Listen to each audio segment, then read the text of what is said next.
Priscila e meu grupo é composto pela Michele, Maria Eduarda e Willis. Somos alunos do curso de Engenharia Elétrica do IFTM, Instituto Federal do Triângulo Mineiros. Vamos explicar como foi realizado a prova 1 de Princípios de Comunicação, matéria ministrada pelo professor Osmando. O problema a ser solucionado é a simulação de um sistema de comunicação completo, onde existem dois sinais de entrada, o M1 e M2, onde eles vão passar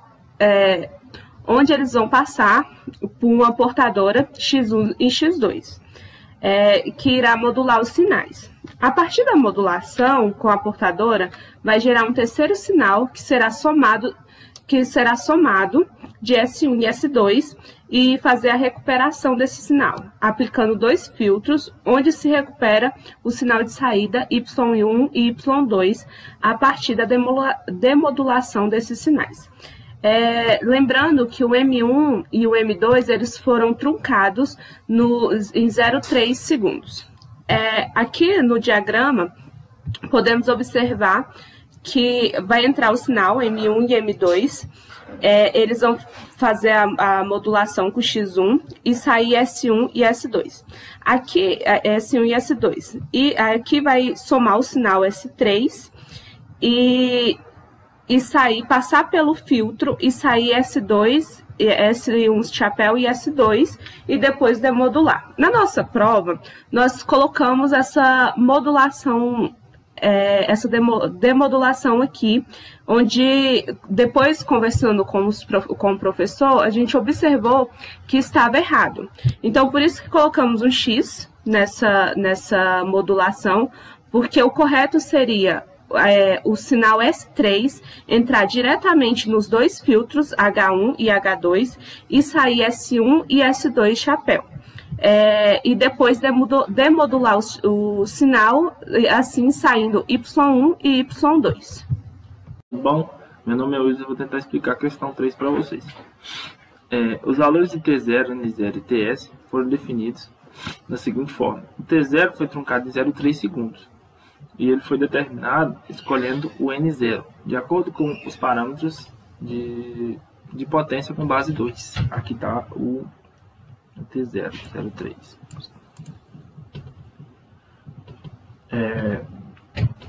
De primeira instância, encontramos o TS, o TS menor ou igual a 1 sobre 2B.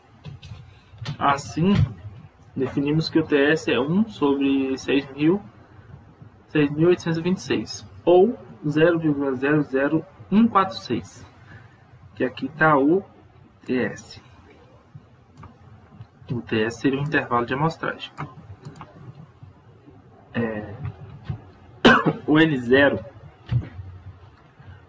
é uma variável dependente do T0 e do TS.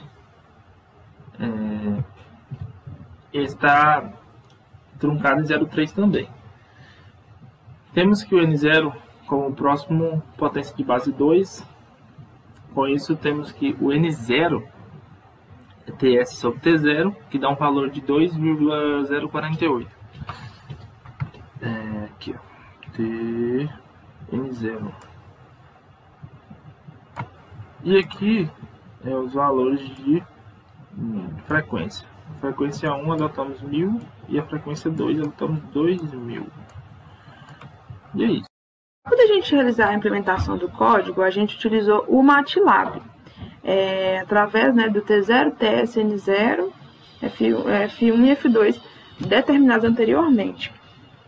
Em primeiro momento, foi gerado o sinal de mensagem no domínio do tempo. Nesse caso, M1 de T e M2 de T. Foram dois. Eles foram definidos na proposta do problema. E a partir deles, a gente conseguiu gerar dois gráficos. O M1 de T e o M2 de T. Considerando, nesse caso, um T0 truncado em 0,3 segundos.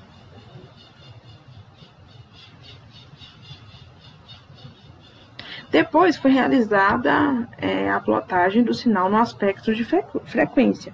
E para isso, foi implementada a transformada de Fourier, nesse caso de M1 de T e de M2 de T, gerando M1 de F e M2 de F. Primeiramente, foi determinado o número de pontos da transformada. Daí, foi aplicada a transformada, né? Centrada em F0. Que nos gerou os seguintes, a gente conseguiu plotar os seguintes gráficos, que no caso será o M1 de F e o M2 de F.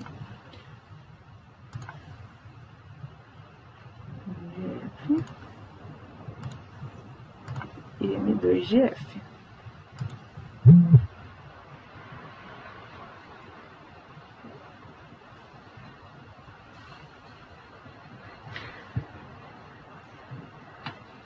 Para a gente conseguir gerar aqui a portadora modulada do sinal, aqui no caso o sinal, para a gente gerar o sinal S1 de T e S2 de T, foi realizado o produto da portadora pelo sinal de mensagem, tanto para o primeiro sinal quanto para o segundo sinal, determinado primeiramente. E a partir deles eu consigo gerar os seguintes gráficos. Esse gráfico, esse sinal no caso, e esse sinal.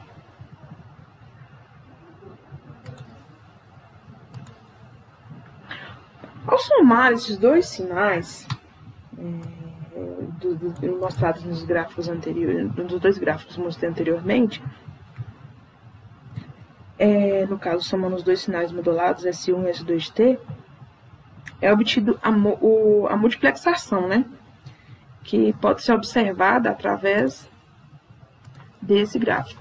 Que em primeira parte aqui, apesar de estar em um intervalo pequeno, essa amostragem aqui não dá para observar um aspecto maior, é a soma da primeira, é uma união do gráfico de S1 de T com o gráfico ou o sinal gerado de S2 de T. Aí eu consigo obter aqui a multiplexação com esses dois sinais, gerando aqui o S3 de T.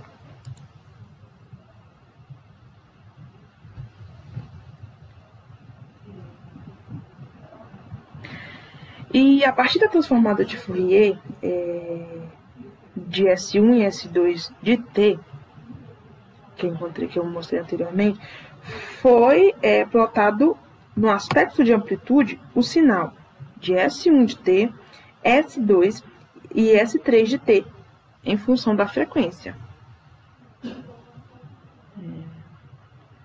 O que eu apliquei era a transformada aqui no S1 de T, no S2 de T, gerando assim um S1 de F, S2 de F e S3 de F, que no caso eu estou gerando aqui em cima do sinal multiplexado, né? O resultado do sinal multiplexado. Com S1 eu consigo obter esse sinal de mensagem.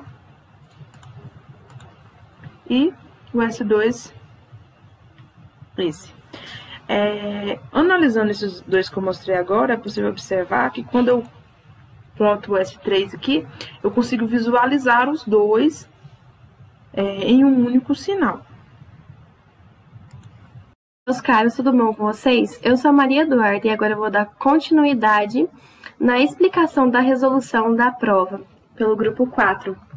Então, nós paramos na questão 5, que seria para plotar os gráficos de H1 de T, H2 de T, módulo de H1 e o módulo de H2 de F.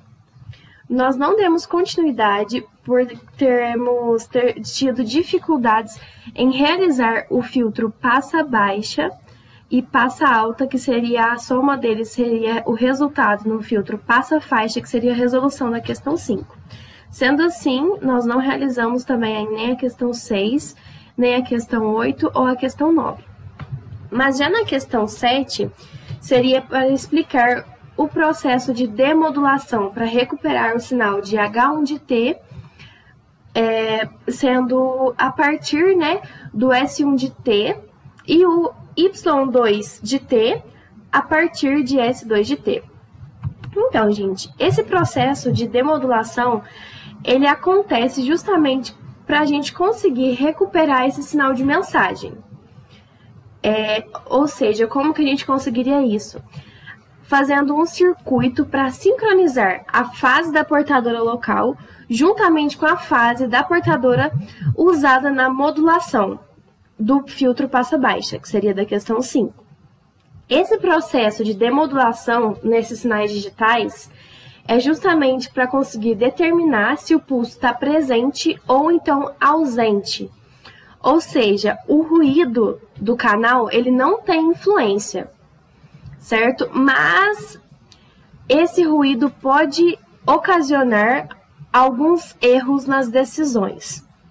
Essas decisões seriam a detecção facilitada como a passagem do sinal através desses filtros, que reforçam o sinal útil e suprimem o ruído ao mesmo tempo. Ou seja, essa demodulação vai permitir a melhoria do sinal. Então, a demodulação seria a execução inversa, ou seja, recuperar o sinal de mensagem original que está dentro do sinal modulado.